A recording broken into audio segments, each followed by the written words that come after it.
하나님 말씀 보도록 하겠습니다. 마태복음 신약성경 5장 1절부터 10절 말씀까지 살아계신 하나님 말씀 우리 다 같이 함께 읽겠습니다. 예수께서 무리를 보시고 산에 올라가 앉으시니 제자들이 그에게 나왔다. 예수께서 입을 열어서 그들을 가르치셨다. 마음이 가난한 사람은 복이 있다. 하늘나라가 그들의 것이다. 슬퍼하는 사람은 복이 있다. 하나님이 그들을 위로하실 것이다. 온유한 사람은 복이 있다. 그들이 땅을 차지할 것이다. 의에 줄이고 목마른 사람은 복이 있다. 그들이 배부를 것이다. 자비한 사람은 복이 있다. 하나님이 그들을 자비롭게 대하실 것이다. 마음이 깨끗한 사람은 복이 있다. 그들이 하나님을 볼 것이다. 평화를 이루는 사람은 복이 있다. 하나님이 그들을 자기의 자녀라고 부르실 것이다. 의를 위하여 박해를 받은 사람은 복이 있다. 하늘나라가 그들의 것이다. 아멘. 하나님 앞에 헌금 드리시겠습니다.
하나님 아버지 고맙고 감사합나이다.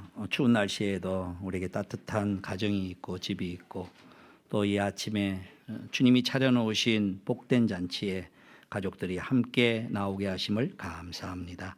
하나님의 잔치상에 앉았으니 지난 한 주간 동안 하나님이 우리를 두신 그곳에서 어떻게 살았는지 하나님 앞에 아뢰고 감사하게 하시고 다시 주께서 베풀어 주신 그 은혜를 많이 먹고 배부름을 얻고 돌아갈 때에 우리의 마음 가운데 기쁨으로 돌아가게 하여 주시옵소서.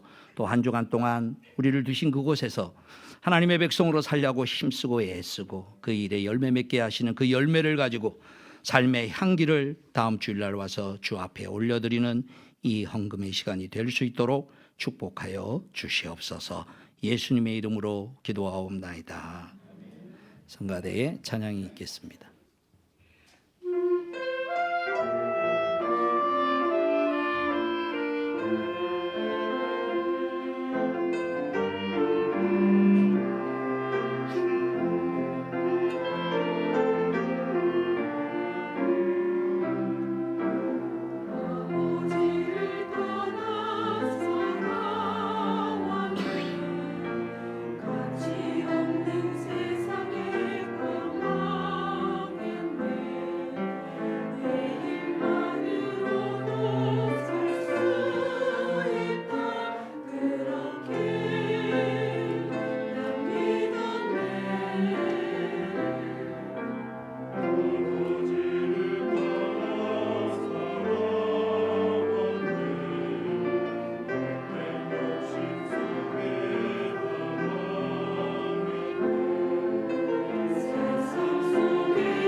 지금 저희는 구약의 십계명의 말씀인 예수님께서 산상설교에서 마태복음 5장 1절 시절할 때 예수께서 산에 올라가 앉으셨다. 그 산이 시내산을 배경으로 하는 겁니다. 그때 말씀을 주셨던 본의를 예수님께서 이제 이 얘기하시는 겁니다. 그때의 본 뜻은 이런 거였다. 그래서 십계명과 산상설교의 말씀을 두 개를 융합시켜서 지금 우리가 이제 설교를 듣고 있습니다. 그리고 이게 마음속에 싹 들어오면 어디로 싹 가야 되냐면은 예수님이 우리에게 가르쳐 주신 주기도문의 기도문으로 자연스럽게 연결해서 이렇게 갈 겁니다. 지금 설교가 세 개가 왔다 갔다 하면서 이렇게 통합하는 그런 내용을 잘 잡으시길 바랍니다. 우선 이제 제일 중요한 게 인생에 있어서 제일 중요한 게 뭐냐? 자기의 하나님으로 하나님을 만나야 된다는 겁니다. 이게 이제 사람마다 자라나면서 다 다르죠. 어리면 어린 만큼 있고 이제 나이가 들면 들 만큼 있는데 결정적인 건 뭐냐? 내 인생이 내 손에 달린 게 아니구나라는 것을 어느 날 인정할 수밖에 없는 이런저런 일들로 있습니다. 우리가 같이 함께 기도했던 3주 전에 호주에 있는 제 친구 목사님, 내 후배 목사님의 사모님이 심근경색으로 갑자기 돌아가셨습니다. 51살 정도밖에 안 되시는데 너무 젊죠.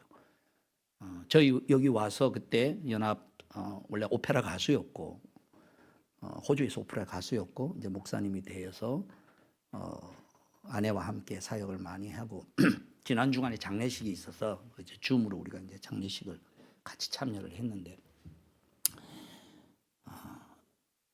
이 장례식에서 우리가 보통 느끼는 감정하고는 좀 많이 좀 다르더라고요. 연세가 드셔서 준비된 또 몸이 아파서 준비된 이런 거 뭐 생각을 좀 하잖아요. 근데 이거는 갑자기 그냥 또 평소에 지병이 있었느냐면 그러지도 않았어요. 저희도 또 깜짝 놀랐죠. 갑자기 이제 이머전시로 갔다가 며칠 있다가 이제 소천하신 거예요. 우리는 모르죠. 하나님의 인도하심과 그런 것들이. 그러나 마지막으로 그 장례 예배를 드릴 때에 그 드리는 그 과정 가운데 속에서 그가 전도했던 사람들, 사모님을 통해서 예수님을 믿은 가정교회를 통해서 예수님을 믿는 사람들이 와서 자기가 사모님을 어떻게 만났는지, 어떻게 자기를 사랑해 줬는지 그 얘기를 하는 거예요. 그 다음에 목자 목녀들 중에서 또 힘들고 지칠 때 사모님을 통해서 어떻게 영적으로 힘을 얻었는지 그 얘기를 또 하는 거예요. 그리고 이제 마지막으로 남편이 그 허민 목사님이 아내를 위해서 헌정 찬송을 불러줘. 그래 가야 할 길 다. 근데 이제 그 장례식을 보면서 제 마음의 생각은 갑자기 그런 생각이 드는 거예요. 야 나라면 어떻겠나? 나라고 그러지 않는다는 법이 없잖아요, 그죠? 우리가 요즘 직분자 성경 공부하는 중에 이런 내용이 있어요. 예전에 최영기 목사님이 와서 설교하실 때 이런 예를 드는 적이 있어요.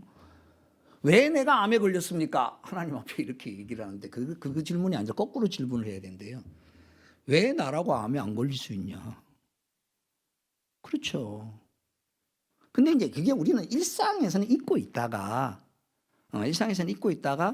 갑자기 이건 주어진 삶이구나. 주어진 삶인데 주어진 시간만큼 내 것처럼 살라고 하나님이 주신 건데 어느 날 그게 익숙하다 보니까 그게 그냥 그러고 있는 줄 알아요. 그러고 있는 게 아니라 오늘 밤이라도 하나님이 오라 그러시면 갈 수밖에 없는 존재라는 것을 여러 가지 이유로 인정할 수밖에 없고 그리고 또 자기의 삶의 결정적인 순간에 하나님이 나를 도우셨다라는 것을 경험하는, 그래서 하나님을 귀로만 듣던 것을 자기가 마음으로부터 하나님과 연결되어 있다라는 것을 딱 느끼는 그 모멘트를 잡아야 된다. 그거를 십계명에서는 내가 너희를 애굽 땅 종되었던 데서 해방시킨 여호와 하나님이다. 나 외에 다른 신을 내게 두지 말라. 그래서 어느 날 교회를 다니거나 이렇게 신앙생활 이렇게 해오다가 자기의 삶에 하나님이 아니면 안 되겠구나라는 간절한 마음에 하나님만을 바라보는 그 마음의 상태가 팔복 첫 번째, 심령이 가난한 자는 복이 있는. 그러니까 전적으로 가난해진 마음에 나오는 말이 뭐냐면 하나님 외에는 나에게 다른 하나님은 없습니다. 당신만이 나의 하나님이십니다. 근데 놀랍게 이 고백을 하는 순간에 내 마음이 어떻게 되면 내가 하나님의 자녀라는 확신이 확 들어온단 말이죠. 그게 심령이 가난한 자는 복이 있느니 천국이 저희 것입니다. 우리가 그걸 맛본 거예요. 그렇게 맛본 자의 두 번째 내용이 뭐냐? 그러면 그런 하나님을 어떻게 섬겨야 되느냐? 이걸 제2계명에서 설명을 하는 거예요. 그 하나님을 세상 사람들처럼 생각하고 섬기지 마라. 보편적으로 세상 사람들은 10계명에서 얘기할 때 뭘 만들어 자연에 있는 무엇을 자기의 현실의 필요를 채우기 위해서 자기의 욕망을 채우기 위하여서 뭘 만드는 거예요. 만들면 두 가지 문제가 발생하는 거예요. 지난주 설교 들었듯이 첫 번째는 신이 아닌 거를 자연을 신격화시켜서 올려놓는 문제가 되는 거예요. 그러니까 이걸 뭐라 그러냐면 참칭죄라 그래요. 사칭죄라 그랬습니다. 선생이 아닌데 선생이라고 사칭하는 거, 의사가 아닌데 의사라고 사칭하는 거. 그 중에 제일 큰 게 사실은 따져보면 진짜 말도 안 되는 거죠. 사람들은 그렇게 생각해서 하나님이다라고 하는데 옆에 하나님이 또 이렇게 보고 있다가 야, 너 번지수가 틀렸어. 저기다 가서 하면 안 되지. 나한테 와서 해야지. 쟤는 너의 필요를 조금 채워준다고 생각하지만 네 운명을 책임질 수 없어. 너의 인생을 책임질 수도 없어. 다만 필요에 따라서 이리 가고 저리 가는데 그건 하나님이 아니야. 이 세상에 있는 하나님이 만드신 많은 것들 중에 사람보다 초자연적인 능력을 가지고 있는 귀신들이 있습니다. 여러분 절대로 귀신을 부정하면 안 됩니다. 작두 타는 거 이거 부정하면 안 돼요. 근데 그 다음을 물어야 돼요. 뭘 물어야 돼? 작두 타서 어떡하겠다는 거예요? 뭐? 그래서 그럼 과거를 잘 맞춰. 그럼 맞출 수밖에 없죠. 왜? 귀신은 안 죽으니까 과거는 알아. 근데 모르는 게 있어요. 뭘 몰라? 미래는 몰라. 그래서 이사야서에서 지난주에 봤던 거 미래가 어떻게 될지 얘기해봐라. 이게 진짜 신이냐 가짜 신이냐. 왜? 역사를 움직이고 역사를 당신의 뜻대로 하는 거니까. 그러니까 사람들은 자기의 필요에 따라서 1차적으로 투영해서 만들어 놓은 게 대부분의 이런 신상들인 거예요. 그 다음에 안 만들어 놓고도 자기가 만들어 놓은 우상이 있어요. 자기가 만드는 우상은 뭐라면 그게 나에게 행복을 가져다 줄까고 생각하고 자기가 생각하는 거예요. 그게 때로는 자식 우상일 수도 있고요. 돈일 수도 있고요. 전체를 부정하는 게 아닙니다. 성경은 정확하게 하면 그것만큼의 가치를 인정하라는 거예요. 근데 그가 줄 수 없는 거를 내가 기대하는 순간에 그게 나에게 우상으로 내가 만드는 거예요. 내가. 그러면 그걸 전작 줄 수 있는 하나님이 옆에 앉아 있으면 10계명 2계명에 나는 질투하는 하나님이라 그러는 거예요. 거기 말하는 질투란 뭐냐? 막 이렇게 우리가 막 질투할 그 얘기가 아니고 내가 받아야 되는 영광을 너는 왜 쟤한테 주니? 너 번지수가 잘못된 거야. 이게요. 여러분 한번 생각해 보십시오. 얼마나 결례인지. 대통령을 만나러 갔는데 그 옆에 있는 분한테 대통령한테 대하듯이 우리나라는 조금 이상해졌어. 그런데 그러면 안 되잖아요. 대통령을 만나러 갔는데 그 부인한테 가서 대통령을 대하듯이 그러면 안 되지. 대통령을 만나러 갔는데 비서실장한테 가가지고 대통령한테 가서 그러면 안 되죠. 그러면 옆에 있다가 누군가 수정을 해줘야죠. 야, 네가 이게 잘못한 거야. 오늘 저와 여러분이 수정을 해주는 사람으로 살아야 되는 거예요. 이 땅의 사람들은 몰라요. 몰라요. 그리고 이제 그 다음에 얘기하는 게 오늘 이 얘기예요. 하나님을 섬기는 방법은 10계명 2계명에 그를 사랑하여 그 계명을 지키는 것이다. 사랑하여 계명을 지킨다는 게 무슨 말이냐? 그게 오늘 설교할 내용의 핵심입니다. 이게 네 번째 복이 되는 의에 줄이고 목마른 상태로 올라가는 거예요.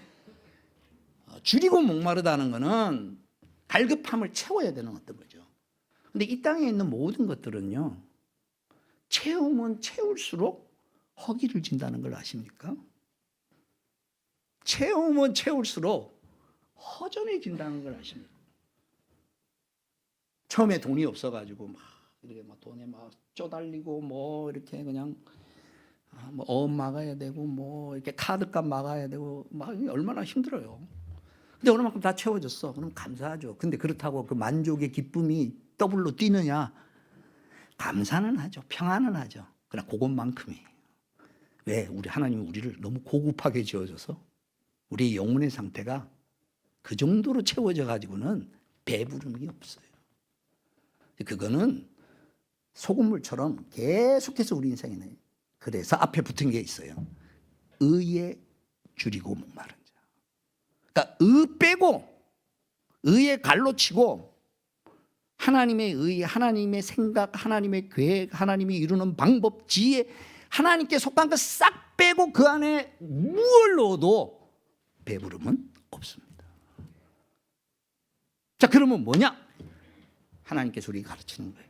하나님 아버지께서 우리로 하여금 예수를 믿고 신앙생활을 한다는 것은 3단계의 축복을 먼저 주십니다. 저와 여러분 1단계, 2단계는 많이 왔어요. 근데 2단계에서 3단계로 넘어가는 게 오늘 말씀의 핵심. 줄이고 목마른 삶. 하나님의 생각과 하나님의 계획에 인생이 달라집니다. 오늘 한번 딱 설교 들으러 오신 분들은 횡재 안 갑니다. 오늘 이 말씀에 인생이 확 바뀌어지는 하나님의 말씀 앞에 우리가 딱 섰으면 참 좋겠습니다. 세상의 모든 종교는 자기가 필요할 때, 물론 우리도 교회 나올 때 그런 분들이 있어요. 뭐 아파가지고 교회를 나온다든지 있어요. 자기의 필요에 따라서 이렇게 출발을 해요. 근데 그 필요가 채워지면 그 다음 어떻게 되느냐? 시들해지는 거예요. 근데 성경은 그렇지 않아요. 하나님은 뭐냐? 사람이 찾아가는 종교가 아니라 하나님이 우리를 찾아오는 종교입니다. 마치 부모가 자식을 낳았을 때 자식의 필요한 것과 먹을 것과 입을 것 모든 것을 부모가 제공합니다. 말 안 듣고 가출해 나갔어도 일단 회복시키고 봅니다.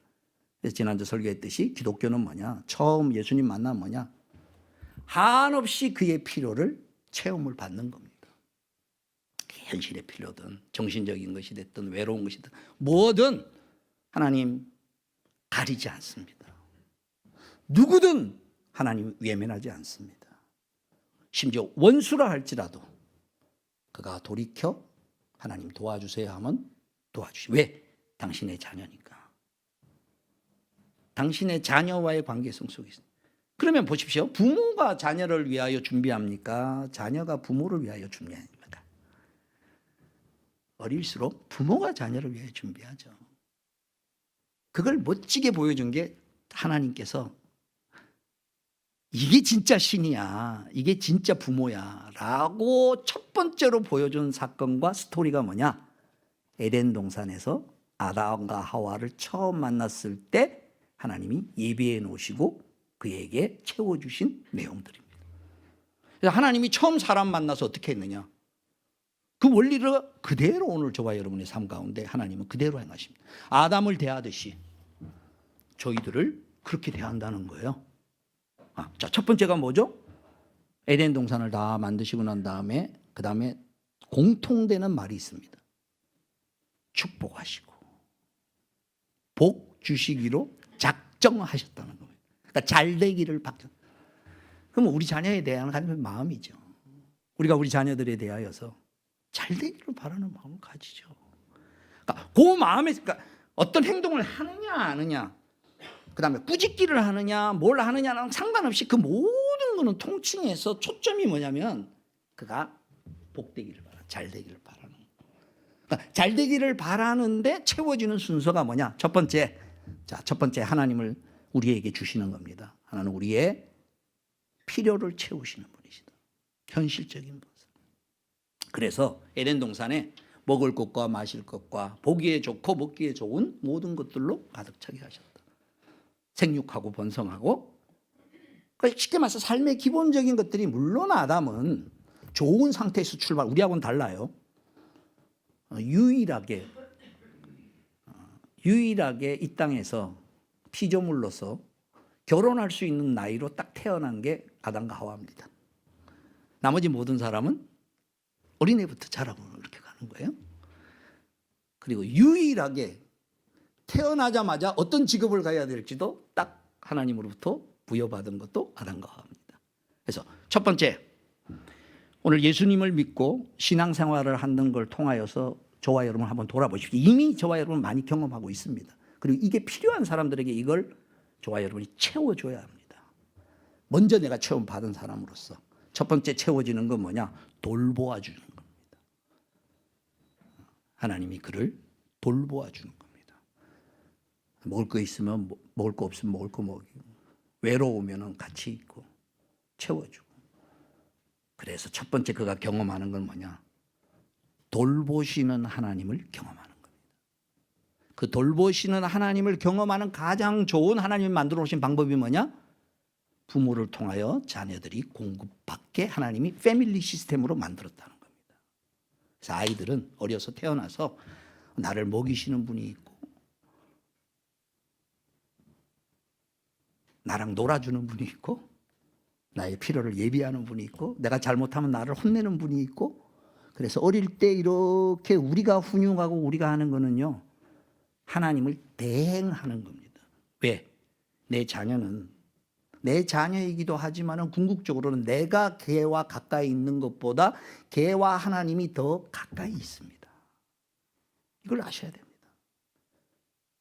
그래서 내가 내 식으로 사랑해서는 안 됩니다. 사랑하는 마음을 가지되 나는 부모를 통하여 하나님에 대한 이미지를 그 아이가 어려서부터 형성해 가는 겁니다.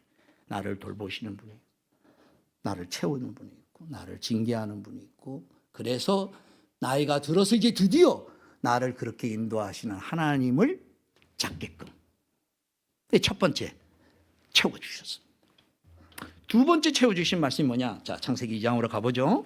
두 번째, 셋째는 이거는 이제 봐야 되니까 한번 보시겠습니다. 창세기 2장 15절부터 읽겠습니다. 자, 15절. 주 하나님이 사람을 데려다가 에덴 동산을 두시고 그곳을 맡아서 돌보게 하셨다. 이렇게 했습니다. 자, 두 번째 뭐냐? 일감을 주셨습니다. 사람이요, 일을 해야 사람이 힘이 나요. 자기에게 걸맞는 일을 해요. 또 그 일의 결과와 효과가 좋아야 보람과 가치를 느끼거든요. 두 번째, 하나님이 채워주신 중요한 삶의 내용은 뭐냐? 그의 삶의 가치를 채워주신, 이걸 사명이라고 합니다. 그가 어떤 직업을 가졌다, 어떤 일을 하든지 간에 그 일을 통하여서 자기의 존재의 가치를 드러내는 거예요. 근데 존재의 가치를 드러내는 목표가 뭐냐? 여기 보니까 잘 맡아서 돌보게 하셨다는 거예요. 그러니까 이걸 에덴 동산을 잘 다스리라, 이렇게 표현을 한 거예요. 그 뜻은 뭐냐? 두 가지 뜻입니다. 첫 번째는 영어로 표현하면 keep, 유지하는 것. 두 번째는 make abundant, 풍성하게 만드는 것. 자, 이게 뭐냐? 동사는 우리로 따지면 하나님이 기업체를 하나 떼어준 거예요. 회장님이 계열사 하나 떼어준 거예요. 하나님이 만든 전체 세계예요. 근데 에덴 동산이라는 그 기업체를 아담과 하와에게 떼준 거예요. 네가 이걸 네 것처럼 하고 관리해. 이건 소유권은 내 거야. 근데 네가 하는 동안에 잘 갖고 봐라. 근데 가꾸는 초점을 정확하게 한 거예요. 네 마음대로, 네 하고 싶은 대로, 네 욕망대로 네가 거기서 빨아들여서 너의 욕망을 채우는 그런 가꿈이 아니라 네가 손대는 것마다 잘 되게 해봐라. 즉 다스림을 받는 대상이 더 현재 상태가 나쁘면 더 나빠지지 않도록 유지하도록 하고, 그것은 첫 번째. 두 번째는 그 상황에서 어떻게 해서든지 개선할 수 있도록 네가 거기에 변수가 되라는 거예요. 히팅을 좀 하나 끄죠. 싹 눈들이 졸리려고 하는 표현을. 잠깐 이렇게 좀 환기 좀 한번 시키고 양쪽 창문을 열어서 바람이 샥 들어와가지고 정신 좀 번쩍 나게. 예, 히팅도 좀 끄시고. 이게 직업관입니다. 여러분, 그리스도인의 직업이란 직업만이 아니라 눈에 보이는 직업이 아니라 우리가 하는 모든 일이 하나님이 맡기신 에덴 동산입니다. 남편과의 관계도 에덴 동산이고요. 자녀와의 관계도 에덴 동산이고요. 친척과의 관계도 에덴 동산이고요. 손자와의 관계도 에덴 동산이고요. 교회 성도들과의 관계도 에덴 동산이고요. 다양한 형태의 에덴 동산이 무수하게 많이 있습니다. 근데 하나님은 우리에게 원하시는 게 뭐냐? 거기서 네가 변수가 되라는 거예요. 세상의 변수는 자기의 욕망을 따라서 망가뜨리는 거예요. 근데 네가 들어가면 거기서 네가 손대는 건 우선은 첫 번째, 상태를 더 악화시키지 마라. 이거 아주 중요합니다. 참으라는 거예요. 뭐 이렇게 힘드냐 어떠냐 그거 하지 마. 힘든 거는 뭐 당연한 겁니다. 좋은 일 하는데 힘들지 않는 일이 어디 있겠어요. 그러니까 거기에 매이지 마시고 하나님이 나를 왜 여기 만나게 했느냐, 왜 이 사람 만나게 했느냐. 근데 보니까 여기 지금 형편 무아지경이. 그러면 그 상황에서 네가 어떻게 했든지 거기서 더 나빠지지 않도록 붙잡아줘라. 이거 굉장한 겁니다.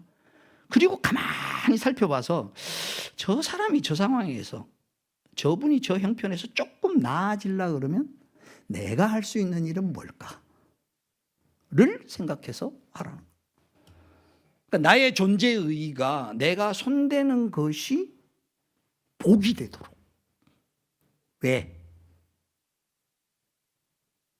그게 그런 다스림, 그런 기업, 다스린다 그러니까 정치한다 그러니까 조금 부정적으로 생각하는데 원래 정치는 굉장히 좋은 단어입니다. 정치를 잘 하셔야 돼요. 그러니까 곤모술수를 하라는 게 아니라 그 지혜와 경륜과 경영함이 남들이 볼 때 야, 전 정말 큰 어른이네. 저렇게 할 수 있네. 하나님의 형상의 핵심은 뭐냐면요. 하나님이 지식도 있고 의도 있고 지혜도 있고 능력도 있지만 그걸 합쳐서 그걸 뭐라 그러냐. 하나님이 다스리고 경영하는 것을 하나님의 형상이라 그럽니다. 그래서 아담과 하와에게 에덴 동산을 잘 다스리라라는 것은 뭐냐. 네가 하나님의 자녀라는 형상을 잘 드러내봐라는 기회를 주시고. 여기에 이제 드디어 여기를 하면서 그 마음 가운데 기쁨도 있고 또 내가 손대는 것마다 잘 되니까 내가 손대는 게 이루어질 때 어떤 보람이 있고 가치가 있잖아요. 근데 그게 단순한 어떤 무생물이나 무슨 뭐 세상에 무슨 어떤 일이라도 뭐 돈 많이 벌면 기분도 좋고 그렇지만 그게 아니라 그걸 통하여 생명이 살아나는 일 있고 인생이 변화되는 일을 가지면 그건 맛이 완전 차원이 달라지는 거예요. 근데 그러고 난 다음에 깨닫는 게 있는 거예요. 왜 하나님이 이걸 허락하셨는가? 여기서부터 이제 오늘 설교의 핵심입니다. 여기서부터가 중요해요. 여기까지는 세상 사람들이 따라옵니다. 세상 사람들도 훌륭한 사람들 보면 자기만을 살지 않습니다. 제가 오늘 칼럼 쓴 거 여러분 꼭 집에 가서 읽으십시오. 제가 청소년들하고 청년들에게 어떻게 하면 도움이 될까 그래서 제가 서재에 꽂혀 있던 책을 하나 뽑았는데 손봉우 교수님이 썼던 특별히 중고등부 자녀들, 청년들 자녀를 둔 부모님들은 꼭 그 책을 보십시오. 저 위에 도서관에 있거나 제 방에 오면 빌려갈 수 있도록 해놨습니다. 거기에 이제 칼럼 읽어보시면 그 내용들을 스티브 잡스와 빌 게이츠를 지금 이렇게 비교를 해놔서 이제 손 박사님이 생각하는 어떤 내용을 물론 그게 꼭 100% 옳다고 보기는 어렵지만 그런 측면으로 그렇다는 거예요. 한번 잘 읽어보시면 어떤 게 있냐면요. 사람은 자기가 한 것의 결과와 열매가 있을 때 굉장히 기쁨이 있고 그로 말미암아서 돈도 벌고 명예도 얻고 이럽니다. 이걸 다 소원해요. 이걸 다 세상은 바라고. 나쁘지 않죠. 좋죠. 근데 하나님은 그 정도로 만족하지 않으세요. 우리에게. 그건 하나님이 내신 일반 은총 가운데 누구든지 하나님을 믿는 사람이나 안 믿는 사람이나 성실하고 건강하게 살면 그렇게 될 가능성이 꽤 높아요. 그런데 그 다음 죽어도 못하는 것을 하나님이 우리에게 주시려고 그러는 거예요. 예수 믿는 사람만이 가지는 걸 주시려고 그러는 거예요. 이걸 딱 뒤집는 게 뭐냐? 잘 보세요. 내가 맡은 상황, 에덴 동산이라는 상황, 자기를 맡았어요. 지금은 많이 망가졌어요. 오늘 저와 여러분의 삶의 환경은 죄를 짓고 난 다음에 가시덩굴이 일어나고 이랬듯이 뭐 산업사회나 여러 가지로 어려움이 있어요. 근데 처음에 아담이 에덴 동산을 맡았을 때는 하나님 보시기에 매우 좋았다 그랬어요. 그 결격 사유가 없어요. 결격 사유가 없지만 그걸 맡아서 잘 가꾸라는 말의 의미가 풍성하게 만들어라는 뜻은 뭐냐? 가능성을 심어놨다는 거예요. 마치 꽃이 활짝 핀 상태와 꽃을 심어 놓은 상태하고는 다른 거예요. 질은 같은데 거기에 적당하게 물도 주고 햇볕도 주고 뭔가 작동이 되면 꽃을 피우는 거예요. 오늘 저와 여러분은 주변에 있는 모든 것들을 보면서 그게 뭐 일이 됐든 사람이 됐든 상관없습니다. 내가 처음 맡았을 때의 상황보다 내가 그만둘 때의 상황이 꽃이 피는 단계로 올라갈 때 중요한 건 그 일을 하면서 우리가 큰다는 거예요. 그렇게 키우는 사람으로 내가 변한다는 거예요. 처음에 신입사원이 될 때는 뭘 모르죠. 시키는 거 하죠. 한 10년, 20년쯤 지나면 그 일을 잘했다고 승진을 하는데 승진해서 돈 많이 벌고 위치에 올라간다는 게 중요한 게 아니라 네가 5사람한테 좋은 걸 줬던 영향력을 이제는 100사람한테 좋은 영향을 주라라고 해서 승진인 거예요. 많은 사람들에게 많은 걸. 그 일을 하면서 하나님이 관심이 있는 거는 뭐냐? 그 일의 결과는요. 하나님 말 한마디면 모든 게 다 끝나요. 우리 보고 하라고 그럴 필요가 없어요. 차라리 애들 시키는 것보다 내가 하는 게 편하지. 하나님이 지금도요 구원하시기로 작정하시면 돌들을 들어서도 아브라함의 자녀로 만드십니다. 무에서 유를 만드셨듯이 하나님의 말씀 한마디면 온 세상이 돌아옵니다. 근데 굳이 그걸 우리 보고 하라 그래요. 우리 보고 하나님 자녀 보고. 그 이유는 뭐냐? 그 일을 하면서 내가 커라는 거예요. 내가 그 상황을 붙들고 어떻게 하면 좋지? 어떻게 하나님의 뜻이지? 내가 어떻게 헌신해서 이걸 살려내야지? 그냥 포기할 수 없는 자녀들, 포기할 수 없는 남편, 포기할 수 없는 직업, 이거 붙들고 하나님 어떻게 하면 좋습니까? 그 상황은 에덴 동산을 붙들고 망가진 걸 붙들고 하나님의 은혜를 구하고 붙들고 씨름하는 과정을 통해서 어느 날 뒤돌아보니까 내가 커 있더라는 거죠. 그래서 하나님이 우리를 세우고 싶은 최고의 축복은 뭐냐? 우리 자신이 하나님의 그랜드 프로젝트입니다. 내가 커. 그리고 이제 2단계 깨닫는 겁니다. 이걸 이제 깨달아야 됩니다. 그래서 이걸 깨닫고 나면 하나님이 이런 깊은 마음을 가졌네. 하나님의 마음이 느껴져서 그럼 하나님의 계획을 내가 따라가야지. 이게 계명을 순종하는 거예요. 그래서 하나님의 계명은 결코 우리에게 무거운 짐이 아니라는 겁니다. 뭐 시키는 거 하는 게 아니에요. 계명이란 시키는 걸 하는 게 아니에요. 하나님이 이런 생각을 가졌구나, 이런 마음을 가졌구나, 그러니까 이런 케이스는 어떻게 해야지? 하나님의 생각과 공유하는 겁니다. 하나님과 동력자가 되는 겁니다. 내 인생을 놓고. 자, 그게 뭐냐? 보니까 하나님이 만드신 자연이라는 거예요. 환경이라는 거예요. 상황이라는 거예요. 예를 들어 자녀라는 거예요. 뭐든지 상관없습니다. 근데 그게 잘 되기 위해서는 하나님이 나라는 변수를 집어넣어서 여기서 좋게 만들었잖아요. 지금. 그죠? 지금 나타나는 형식이. 그러면 나는 뭐냐는 거예요. 하나님이 만든 자연과 똑같이 하나님이 만든 사람도 그 사람의 상태에서 앞으로 더 나아가기 위해서는 자연에게 그 변수가 필요하듯이 사람도 이렇게 올라가기 위해서는 변수가 필요한데 그 변수가 뭐냐? 하나님의 말씀이라는 거예요. 그래서 그 다음에 이어지는 선악과 금령의 말씀이 나오는 거예요. 보실까요? 2장 16절. 주 하나님이 사람에게 명하셨다. 동산에 있는 모든 나무의 열매는 내가 먹고 싶은 대로 먹어라. 그러나 선과 악을 알게 하는 나무의 열매만은 먹어서는 안 된다. 그것을 먹는 날에는 너는 반드시 죽는다. 선악과 금령의 말씀을 얘기를 하는 거예요. 자, 3번째 내용입니다. 3번째 내용이 이 말씀을 오해해가지고요. 이제 창세기 3장 다음 주에 이제 설교를 하겠습니다만은 이 말씀을 잘 이해하면 마음이 막 뜨거워져야 돼요. 저는 성경을 공부하고 연구하면서 제 평생의 최고의 깨달음의 말씀이 바로 이 선악과 금령에 대한 말씀의 이해였습니다. 성경을 보는 시각과 하나님에 대한 마음이 완전히 바뀌어진 이 말씀입니다. 그래서 우리 사랑하는 남성교회 성도님들은 이 말씀을 딱 붙잡을 수 있기를 정말 바랍니다. 이걸 딱 붙잡는 순간에 변합니다. 뭐가 변하냐? 삶이 나이가 들어갈수록 겉사람은 부패하지만 내 속사람은 새로워져서 독수리가 날개치고 올라가듯이 의에 줄이고 목마른 삶을 출발할 수 있는 중요한 내용이 되는 겁니다.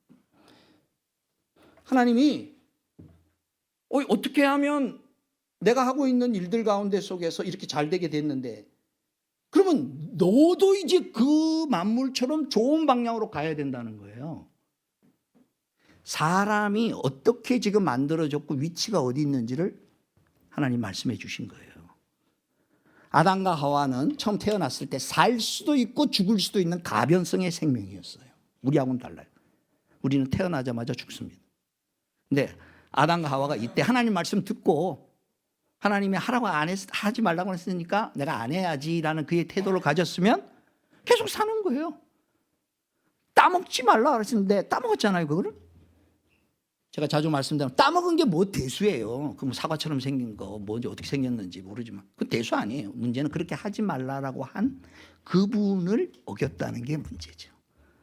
그의 말을 안 듣겠다는 독립선언이거든요. 그러니까 하나님 지금 뭘 가르쳐 주냐면, 너의 생명은 내가 너를 향한 계획 가운데 있을 때 그 생명은, 그 다음 세 번째 주시는 축복입니다. 엔딩이 있다는 겁니다. 완성이 있다. 그걸 다른 말로 표현하면 영생의 삶이라는 겁니다. 아까 첫 번째, 하나님 우리를 필요를 채우시는 삶을 경험해야 됩니다. 하나님 만나야 됩니다. 그다음 두 번째, 하나님 우리에게 사명과 이 땅에서 살아가는 삶의 보람과 가치를 만나야 됩니다. 마지막 세 번째를 만나야 됩니다. 내 인생의 미래가 어디에 종착할 것인가. 내 개인뿐만 아니라 역사와 우주가 어떻게 끝나느냐라고 했을 때 영생, 그 영생이란 뭐냐? 그의 수준이 뭐냐? 지금 자기가 받은 생명은 하나님의 말씀, 이걸 따먹지 말라? 먹는 날에는 정령 죽으리라. 이 말은 뒤집어서 안 먹으면 산다는 거예요. 그죠? 그럼 뭐냐? 그의 생명이 어떤 기준에 달렸느냐? 하나님이 말씀하신 것에 대해서 어떻게 반응하느냐에 따라서 죽느냐 사느냐가 결정된다는 거예요. 그래서 그게 선과 악이라는 거예요. 그래서 나무 이름을 선악과라고 지은 거예요. 그 나무가 뭐 악한 뭐가 있는 게 아니에요. 만약 그 안에 독이 있었으면 따먹자마자 죽었어야죠. 근데 안 죽었잖아요. 그죠? 그러나 따먹는 순간에 그건 죽었어요. 그의 정신 상태가 죽어버렸단 말이죠. 왜? 죄를 범했으니까 이제 두려워하는 거예요. 씹는 거예요. 다시 이제 말씀을 정리합니다. 집에 아버지가 아들하고 아내를 불러서 아주 중요한 얘기를 했어요. 그래서 사장님이 불러가지고 회사에 중요한 일을 얘기를 했어요. 그러면 정상적이라면 말이 일단 나왔으면 그 말에 대해서 이제 반응을 어떻게 해야 될지를 결정해야 될 거 아니에요. 그죠? 그리고 그 일이 중요한 일이라면 협조를 해야 될 거 아니에요. 그 말을 안 듣는다는 거는 뭘 의미하는 거냐면 정상적인 관계가 아닌 거죠. 하나님이 말씀하셨으면요, 말씀이 오는 순간에 그 다음 어느 쪽으로 갈라지느냐는 상황에 놓인 거예요. 하나님은 말했는데 그냥 말이 없는 것처럼 내가 산다 그러면은 집안에 아버지가 얘기했는데 말을 못 들은 것처럼 사는 거하고 똑같은 거예요.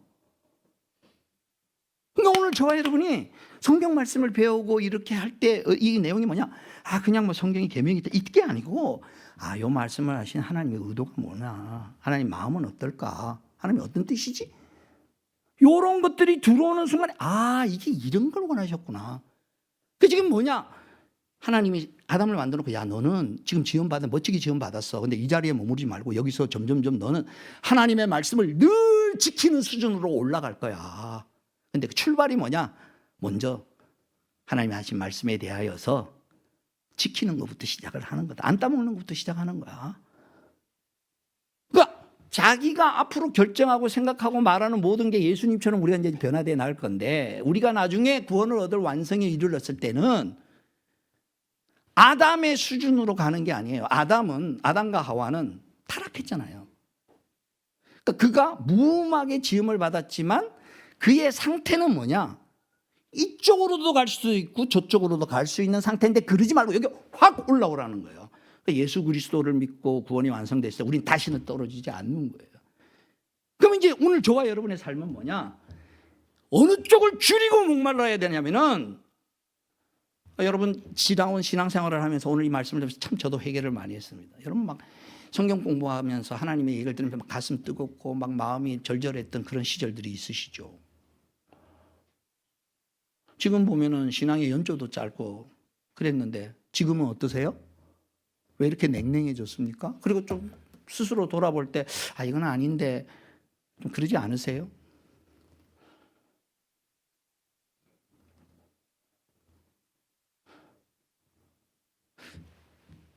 시간이 지나가면 지나갈수록 뭐 그냥 그렇게 사는 거지 뭐 신앙생활하는 게 별거 있을까?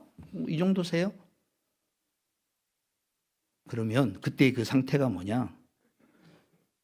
아담과 하와처럼 하나님이 선악과를 만들어 놓고 하나님 말씀을 해놓고 그 다음 창세기 3장에 사탄이 시험하러 오거든요. 근데 2장과 3장 사이가 시간이 얼마나 걸리는지는 모르겠지만 최소한 제가 예측하기로는 충분히 하나님이 하신 말씀을 묵상하고 둘이서 부부가 함께 의논하면서 왜 이걸 먹지 말라 그랬을까? 왜 이걸 동산 중앙에 생명나무가 옆에 갖추셨을까? 이름은 왜 선악과라 했을까? 왜 하나님이 다 먹어도 된다 그랬는데 왜 이거는 먹지 말라? 그 뜻이 뭘까? 이렇게 하면서 우리가 하나님에 대한 태도를 가지고 그분이 말하는 말씀에 대해서 내가 어떤 반응을 하며 살아가는 게 그게 생명을 사는 삶을 하는구나. 하나님이 이 말씀을 주신 거는 겉으로 보기에는 하지 말라 그러니까 뭔가를 자유를 제한하는 것 같아서 사탄이 그렇게 딱 꼬셨거든. 너가 이거 먹으면 하나님처럼 될까 봐. 하나님은 시기하고 질투하는 하나님이야. 그 말을 듣자마자 하와가 확 잘랐어야 되는데 이게 어디서 하나님에 대해서가. 여러분 사랑하는 사람한테 누가 모욕하고 막 말을 하면 가만히 듣고만 있으세요? 네가 뭔데 네가 뭐 한다고 함부로 그러냐고 변호해야 되는데 하와는 변호도 안 해. 이게 뭐냐? 아직 죄는 짓지 않았지만 연약한 상태에 있었다는 거예요. 그 말씀에 대하여 깊이 깨달음이 없으니까 아직 죄는 안 짓었지만 그 마음이 막 열정이 하나님을 향하여 불붙듯이 일어나는 마음이 없으니까 쓱 치고 들어오는 말에 쓱 넘어갈 연약함 상태에 있었다. 오늘 말씀을 마무리합니다. 다시 돌아보십시다. 혹시 내 마음의 상태가 지금 마음이 연약한 상태. 그러면 다시 찾아야 돼요. 뭘 찾아야 되느냐? 하나님의 계획과 하나님의 생각을 지금 이 말씀을 듣게 하시는 하나님의 뜻은 무엇인가? 하나님의 뜻이 이렇구나. 현재 내가 처해 있는 상황 가운데 속에서도 하나님이 인도하시면 뭘까? 하나님이 뭘 어떻게 하라 그러실까? 이게 딱 꽂히는 순간에 뭐가 생기냐면요. 줄이고 목마름이 생긴다는 거예요. 갈망이 생긴다는 거예요. 열정이 생긴다는 거예요. 그래서 그의 뜻이 이루어지기를. 그래서 이렇게 예수님이 기도했단 말이에요. 뜻이 하늘에서 이루어진 것 같이 땅에서도 이루어지다라고 기도할 소원을 마음에 가지는 단계로 올라가는 거예요. 오늘 말씀을 마무리합니다. 저와 여러분이 다시 이 줄이고 목마름을 찾았으면 좋겠습니다. 하나님이 이루신 것을 나도 이루고 싶다. 하나님이 만드신 걸 나도 만들고, 그리고 하나님이 나를 향하여 이루고 싶은 것에 대해서 나도 하나님의 행하시는 일에 발맞춰서 내가 그 완성을 향하여 나가야지. 그리고 그 과정 가운데 속에서 하나님의 은혜와 하나님의 역사가 꽃피우는 그런 삶을 살고 싶다라는 줄이고 목마름이 있는 그런 영적 회복이 있는 삶이 되기를 주님의 이름으로 축원합니다. 기도하겠습니다. 주신 말씀 생각하면서 하나님, 올해가 가기 전에 하나님 우리 마음을 주께로 향하게 하시고 더 나아가서 줄이고 목마름 있는, 너무 좋아서 하나님 이런 뜻이었군요. 하나님 지나온 세월을 돌아보니까 하나님 이렇게 인도하셨군요. 다음 단계의 인도가 어디일까요? 라고 그분의 마음을 주님 붙들고 나가는 마음이 되도록 이 시간 하나님 앞에 헌신하며 결단하며 나가겠습니다. 기도하겠습니다.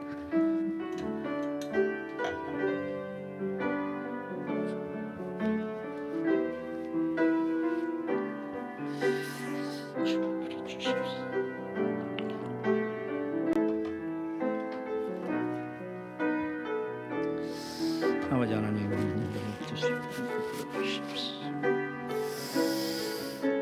아버지 우리의 피로를 채워주시고 사명을 내려주시고 인생이 가야 할 마지막 길을, 영생의 삶을 줄이고 목마르게 주시옵소서.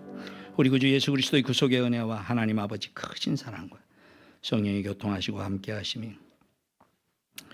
우리의 영혼을 불러일으켜 세우시고 내가 과거에 하나님 말씀을 들으며 하나님의 뜻을 깨달으며 내 영혼이 기쁘게 뛰었던 적이 언제인가를 돌아보며 다시 한번 지금 나를 향한 하나님의 인도하심과 하나님이 이 땅에 펼치시려는 계획이 너무 멋져서 하나님 우리를 사용하여 주십시오라고 주 앞에 달려가 하늘에서 뜻이 이루어진 것 같이 땅에서도 이루어지기를 소원하는 의에 줄이고 목마른 자가 돼서 하늘의 것으로 배불림을 얻는 그런 삶을 살기로 결단하며 소원하는 주의 사랑하는 자녀들 머리머리 위에 이제로부터 영원토록 항상 함께 있을지어다.